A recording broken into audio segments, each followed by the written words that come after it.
Welcome to Moments with Marianne. This is your host, Marianne Pastana, and I am so excited to be celebrating 10 years of meaningful conversations with you. As we step into our new primetime hour, it's such an honor to share this exciting new chapter with you.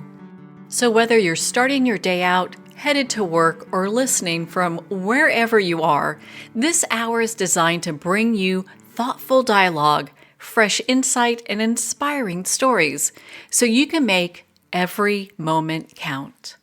So thank you for being here with me today, and let's dive in. We're here today with special guest, Scott Scovill, who's here to share with us his new book, Tenacious: The Art of Relentlessly Pursuing Your Wildest Dreams.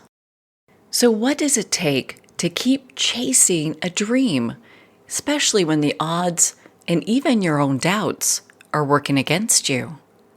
Well, today's guest is here to share with us just that. Scott Scovill's life exemplifies the power of tenacity. An award-winning entrepreneur and creative powerhouse, Scott is the founder of Moo TV, a global leader in video production. A sought-after creative force in the entertainment world, Scovill's portfolio includes directing live concerts and producing high-profile projects such as a CBS special starring Garth Brooks and Trisha Yearwood. So welcome to the show, Scott Scovill. Wow, it's great to be here. Oh my goodness, what an honor it is to have you here and to talk about this book. So what even inspired you to write this? You know, a friend of mine was mentoring me on public speaking because I really enjoyed public speaking. And he said, you need to write books. And the next day, his publisher called me and said, "You're going to write books." And I said, "No, I'm not." And he goes, "Yeah, you're a storyteller." And I really didn't think I was going to, but that conversation made me think about it. And I thought, well, what would I write about? And the third idea I thought of was what a powerful force not giving up has been in my life. That tenacity has really made all the difference for me. And there are a lot of tenacious people out there, and I am not the most tenacious, but I might be the most improved because I was so bad at it as a kid. So maybe I was the right person to tell this story. And when I called them back with that idea, they were like, "Yes, this is great."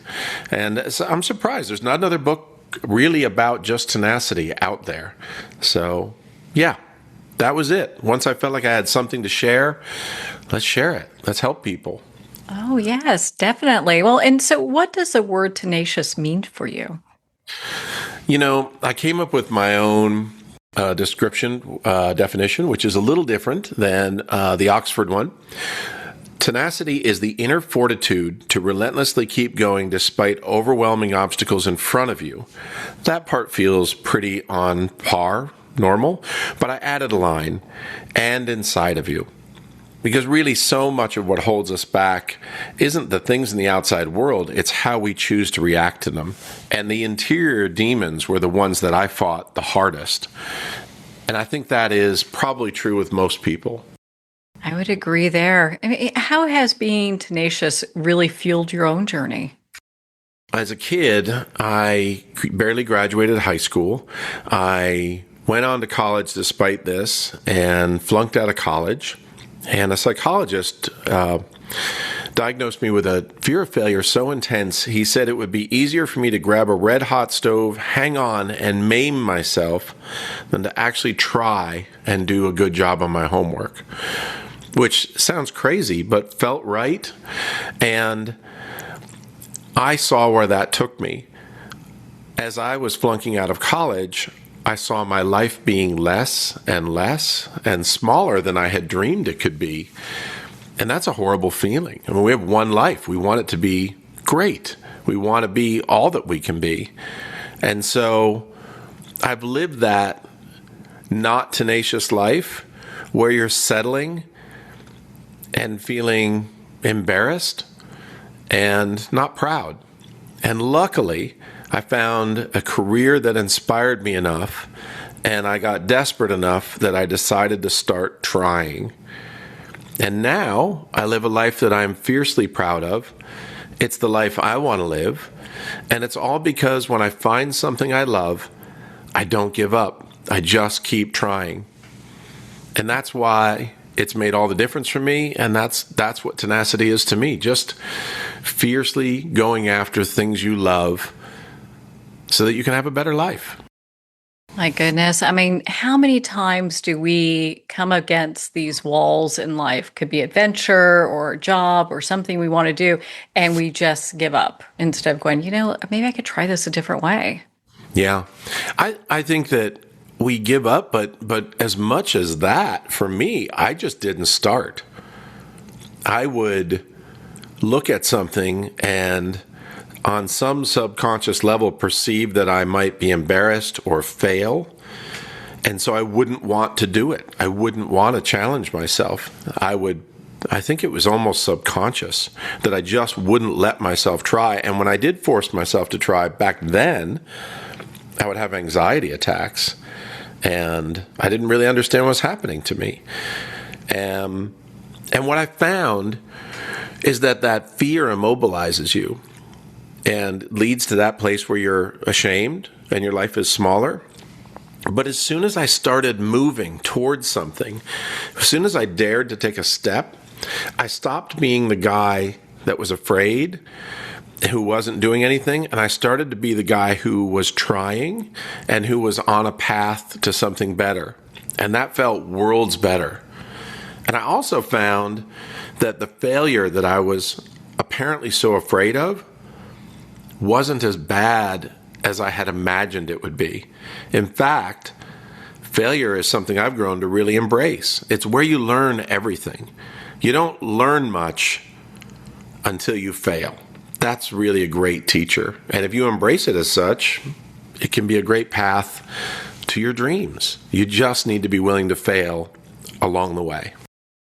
Well, I'm pretty sure there were some perfectionists that almost drove off the road hearing that, because it's really tough to get into a place where you can fail over and over and over again and work through that anxiety. I mean, how did you work through that anxiety? I think the hard way is the answer. When I finally decided to chase, I have a career in music that I'm very proud of. When I decided to start chasing that career, I did some rather crazy things, and there were several times that my coworkers didn't know it, but I would go and hide somewhere and cry because I was so wound up and overflowing with just this fear. But then I would wipe the tears away and come back out and keep going, because as much as I was afraid of failing, I was also aware, you can call it afraid, but let's just call it aware, that if I didn't keep going, my life was going to be something less. And I powered my way through it. And I think that in my case, with the phobia I had, it would have been great if I got help. But we didn't really have a lot of money, and so that wasn't really the path I took. But at least I got help enough to get a diagnosis. But I stopped seeing the psychiatrist shortly after that. But I think I just kind of muscled through it. And part of why I wrote the book was so that maybe my story would help the next person along their path. They'd see some things that were familiar in my book and in my story. And I also have 17 guests in the book, so there's a lot of my heroes in the book, famous people like Alan Jackson and Brad Paisley and Peter Frampton and some astronauts who also chime in with a little bit of their story and talking about why tenacity has been the difference maker for them. And so I did it without a lot of help, I think, and I'm recommending that you do it with a little help and guidance. I think. Learn from my mistakes, which really is a lot of what the book's about, too. Here's the good things I did, but as importantly, here's all the dumb mistakes I made along the way. You can read about them and maybe choose to not make the same ones. I think we've all made that. And it's interesting. I'm not sure when you were working through the anxiety and the fear that you had, but so much has changed over the years. So 20 years ago, people didn't really talk about that. They're like, suck it up, deal with it, and keep going. Yeah. And there wasn't any discussion about fear of failure or fear of speaking or anything like that. So, how do people then cultivate tenacity, especially if they're not really naturally inclined to be tenacious themselves? Yeah, I think the way you cultivate it is one little decision at a time. And the first decision is, what are you tenacious about? Like, you might find that you're not happy with how tenacious you are about something that maybe isn't really your dream. Maybe you're headed towards something because society or your boss or your parents or your friends think it would be cool. Like, maybe you're not being tenacious because you don't have the right reason. When I finally turned on the tenacious switch, it was because I found something I loved. And that was a huge difference maker for me. So I would say step one is make sure you're working towards something you love, even if it's crazy. Like, my journey was crazy, but work towards something you love. You'll enjoy the journey towards it, even if you don't get there. And if you keep trying, you will. Step two is overcoming that inner fear and that voice that says no. And for me, step two, the answer is to step. Take a step forward. Do something towards your dream. And as I mentioned before, in that moment, you stop becoming the person who's thinking about it but not doing it. And in that moment, you become the person who's on a mission. So take any little step towards it and think about and be aware of how good it feels to be working towards something instead of being ashamed that you're not. And then the third thing, if I were to add another step, would be sooner or later you're going to fail and you're going to embarrass yourself, and something bad is probably going to happen, or something will come along that'll give fuel to that inner voice that's been slowing you down. And you got to work through that. If you fail, like, congratulate yourself for failing. Celebrate it. Like, wow, that was an epic failure. I embarrassed the hell out of myself. What did I learn so that I cannot do it again? Because I have a feeling I probably, at the very least, learned how to not make that mistake again. And just use failure as a teacher. Embrace it and make it your new best friend. Because you're going to fail on the way to any great journey. If you're not, then your journey is probably not that great. Any great challenge is going to have so much failure along the way. Just accept now that it's coming and that it's going to teach you so much. And you can be extra proud when you get through, because you've really had a hero's journey, one where you got beat up and got back up and kept going. Well, now I don't feel so bad. That's pretty impressive then. You look back, I guess I look at my life and, man, it's been like a comedy and a squiggly line that's got me where I'm at today. Couldn't have planned it if I tried. So I think it's so fascinating when people, especially with your book, when people use tenacity to forge ahead when a lot of times life tries to keep us so small. Yeah. And I don't want to be that person that dies and going, gosh, I wish I had done this or experienced that or done this great adventure. And I think most people feel that way. Yeah, there's a guy named Tim Ferriss wrote a book called The 4-Hour Work Week. Tim and I got to be acquaintances. I hung out with him 3 different years in a row at this conference. We weren't best friends. But I really liked him. I admired him. He inspired me. And one night I said, did you really do all the crazy stuff that you said you did in your book? This was 3 years into knowing him. And I immediately felt bad. Like, how could you even ask that? He hesitated and I went, oh no. But he said, here's the deal. The first few chapters were life happening to me, but when I saw that things went great without me interacting with my company as much, I decided to run an experiment. And the rest of the book was written as an experiment that I was running where I knew I was going to write a book at the end. And I was like, oh, great answer. Well, I went to sleep that night, woke up the next morning, sat straight up in bed and went, son of a gun. My friend Tim had a life worth writing about because he was writing a book. Not that Tim wasn't already living a really interesting life, but it got extra cool. His book got extra interesting when he told himself he was writing a book. And I made myself a promise that morning that I was going to start living my life like I'm writing a book. And when presented with crazy options, I'm going to ask myself, would it make the next chapter more interesting? Would it make it more like a book I want to read? And if it would, I'm going to do it, even if it's at great risk of failure, etc. I'm going to do it, so long as it won't totally blow my life up. And that's become my mantra. Live your life like you're writing a book, because you really are. A book is a story. You're writing the story of your life. And right now I've got a lot of energy. And at some point in my life, my body's going to get tired and I'm not going to have the energy. And that's when I want to sit in my rocking chair and thumb through the memories, the pages of this book that I've written. And I want to be really excited by it. And so I want to write the best book I can for me to read in my older years. Plus, I'm really enjoying writing it. It's a page turner if you let it be. Oh, definitely. Most definitely. Now, do you have a story you like to share with us? I know you probably have a lot, and there's a lot shared within the book, but either your own personal story or from one of your friends that contributed? You know, I'm going to go with one of my contributors. One of my favorite things in the book is astronaut Thomas Marshburn. I asked him, what has come from your tenacity that you didn't expect? Like when we are tenacious, we get to our goal. In his case, he tenaciously worked towards doing one of the hardest things to do. He became an astronaut who would spacewalk in space. Puts him in a very, very small percentage of people.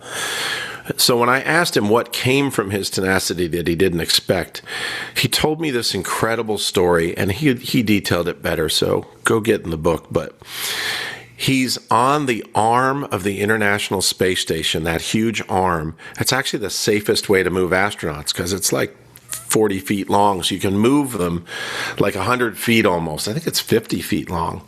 But you can get on it, and it will windshield wiper, swing out away from the station, and put you where you need to be. They actually call it the windshield wiper maneuver. He's on that arm, and he said, it's really hectic. Like I'm a million thoughts in my head. Like, how do you not die and achieve the mission in space? Because you're doing one of the most dangerous things a human can do. And your mind is racing, but I'm about 4.5 hours into my thing, and I'm on the arm, and because I'm on the arm, they're moving me, there's nothing for me to do, and I allowed myself a moment. And he said, I just relaxed and looked out into space for a moment, and I perceived the scale of the universe. I just saw how infinitely huge it was, and how incredibly small, not just me, but the whole planet Earth was. And he said, I search for words and I'll go with poetry. And he quoted a poet who's Nietzsche, who said, I looked into the abyss and the abyss looked back into me, which is paraphrasing Nietzsche. But he said it just changed him in that moment. And I thought, this is just a great example. What an incredible moment is happening in this man's life that gives me goosebumps to just hear about. And it's all because a guy named Thomas decided he wanted to be an astronaut. And even though he was terrible at math, he worked incredibly hard to do that and live that dream. And I love that story. There's a dozen more in there that I would talk about from my guests, and I think I'd rather talk about them than me, humbly. But it's really inspiring to me, and that's why I loved sharing it in the book. That is a great story. And especially when you consider, here you are going to space, hitting the space station, but you start off in a rocket that's going to blast you up there. I would think that would be such like Yeah. a soul shattering moment, but it was that moment when he was in space. Yeah. And, he also had the rocket launch. Well, Katie Coleman, another astronaut, is in my book also. I love space, so I had 2 astronauts in there, and she's an incredible human. She talked about her moment of arriving in space, and what a just cool thing. But there's others, like Scott Hamilton talking about fighting cancer and winning Olympic gold, and Peter Frampton talking about being the biggest selling artist in the world and all the stuff that happened to him after that. There's just a bunch of stories in there that inspire me. And then, on a smaller scale, there's just my story. The kid who was so afraid that he couldn't even pass a class, much less high school, is now living this life that he wouldn't trade places with anyone. Like, what a great story that is. Like, wow. I feel very lucky, and I want to share in hopes of inspiring others. Well, I know you're being very humble, but I'd love for you to share just a tiny bit of your the personal work that you do, because I think for a lot of people, they look at it and go, okay, well, I can be tenacious when it comes to my job, but I don't know if I can really go out and seize the dreams I've been having forever. Yeah. So if I were to share how I probably for the past 5, 6, 7 years, I had a pretty good run-in with PTSD at a few points in my life. And that caused some real introspection as I addressed them. And I talked earlier in our talk about getting help. Nowadays, I don't hesitate to get help. And I saw a therapist and did some EMDR work that was so wonderful and effective. And it's a type of therapy that just kind of helps open your brain up. And I addressed really my PTSD with that. But, and another tool is that I've found psychedelic therapy. And that's the last thing in the world I would have thought I would have done, because I've spent my whole life in the music business and have never done drugs. But I did enough research and became convinced that this was pretty different than doing drugs with the band, and it was. And it's been remarkable for me. And I think I'm exceptionally proud of how much I've looked in the mirror at who I am, because the most central thing in our story is us. If we can make us a little better, that's a great path towards making our circumstances, our life, our dreams come true and better. And so, yeah, there's that. And if you want, I could tell a story about some of the crazy things I'm doing now. But Of course we want to hear that. Yeah, so, I've loved music my whole life. I'm in the music industry. I own several companies on the live side of entertainment and have a few hundred great employees and do work I'm really proud of. But it all started with, and that wasn't humble at all, but that's the reality. Sorry, forgive me. But it started with a passion. I loved music, but I didn't think that I could make music. And in my 40s at a party, I started singing along and never sang in public. I probably had a few too many drinks so that if I was singing out loud, to a Johnny Cash song that came on the radio, and a band was there. And at the end of the song, they said, "We're calling you on stage tomorrow." I said, "No, you're not." And they're like, "Yeah, you are." And I was like, well, and I thought back and thought, well, if I want to make my life interesting, I should do the crazy things. So even though I was positive that I would embarrass the hell out of myself, I said, okay, this could be bad, but I did it. I sang a song. I hopped off stage to what I thought were polite applause. I run up to the barmaid and go, "I need a drink." That was embarrassing, and I'm ruminating over how embarrassing it was. And I look up and realize she's not moving. And she looks at me and says, "That gave me goosebumps." And I'm like, "What?" Oh, wow. The band hops off stage and says, "Hey, join our band." And this is in Norway, by the way. I'm like, join a band in Norway? No. I literally have sang one song in the past 30 years. Join a band in Norway after singing one song? No. And then I thought about it, and I thought, well, that would make life more interesting. And they asked me again about 15 minutes later, and I said yes. And they cheered, and I said, "How the hell does this work? What do you mean join your band?" And they're like, "Just get on a plane and come here." and sing some songs with us. We'll show you, we'll share our schedule. We already have a singer. We don't need you. We just want you. And so I started doing that, and that willingness to face those fears and do those crazy things toward a passion, like I talked about, has led to where I ended up, the band got more and more popular. We ended up being Brad Paisley's opening act, who is one of my dear friends, at a festival. They put us on the main stage right before him, which is how he found out that I was singing. He was stunned. That was quite a conversation. But he's been an incredible friend about it and has now been making me his opening act when he tours Europe. And I have several times gone to Europe as Brad Paisley's opening act. I was just there last month. You know, he's doing shows in front of 15,000 people, and I'm the opening act. So how crazy is it to go from I can't sing to, okay, I'll just do it. It'll be embarrassing. It'll be awful. To fast forward a few years, and it's one of the biggest, funnest things in my life. I'm now creating original music. My set is sure, you do covers. They want the opening act to do stuff they know, but my set is 50% originals I'm writing, and I'm standing up there on stage singing words that are dear to my heart in front of thousands of people, and it's all because I tried. I was willing to fail. I just was like, why not? Let's live life like we're writing a book and make it the most interesting book we can. Well, if it's interesting, if you had never taken that opportunity, you would have never known what it's like to be the opening band in Norway. That is pretty darn cool. Yep. Yeah, and I'm proud of that. And you know, the kid, I'm glad that my journey's been hard. Like every great movie you ever watched, like that was an action movie especially, but most movies in the beginning, there's challenges. And by the end of the first act and into the second act, you think the lead character might not make it. And then somehow, in the end, they make it. And it's great. And isn't that the kind of movie you want to watch? And so you talked about all the twists and turns in your life.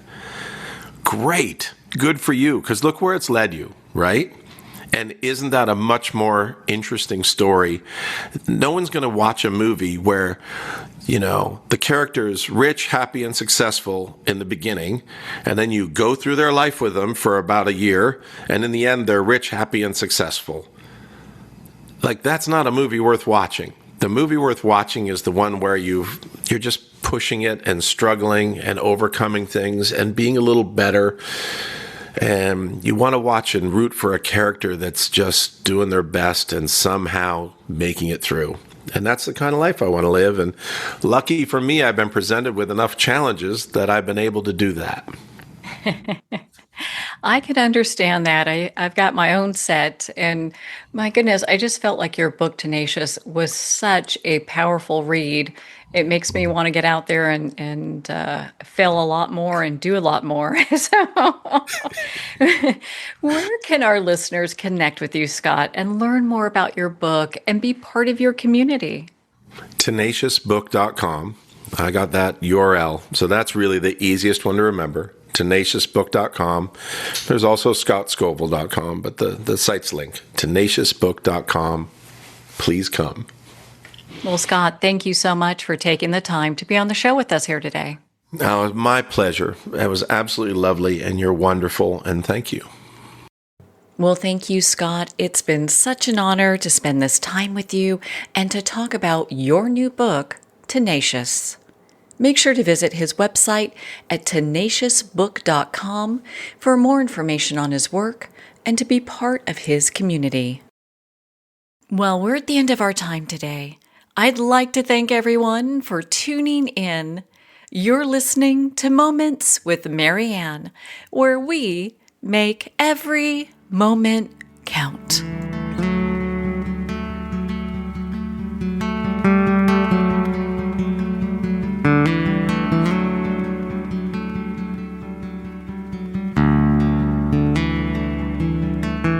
In a single moment, your life can change. Moments with Marianne is a transformative hour that covers an endless array of topics with the best of the best. Her guests are leaders in their fields, ranging from inspirational authors, top industry leaders, and business and spiritual entrepreneurs. Each guest is gifted and a true visionary, a recognized leader in her own work, and while teaching others to develop, refocus, and grow, Marianne will bring the best guest and sometimes a special surprise. Don't miss this. You never know just which moment will change your life forever. Make sure to tune in and visit momentswithmarianne.com for more information.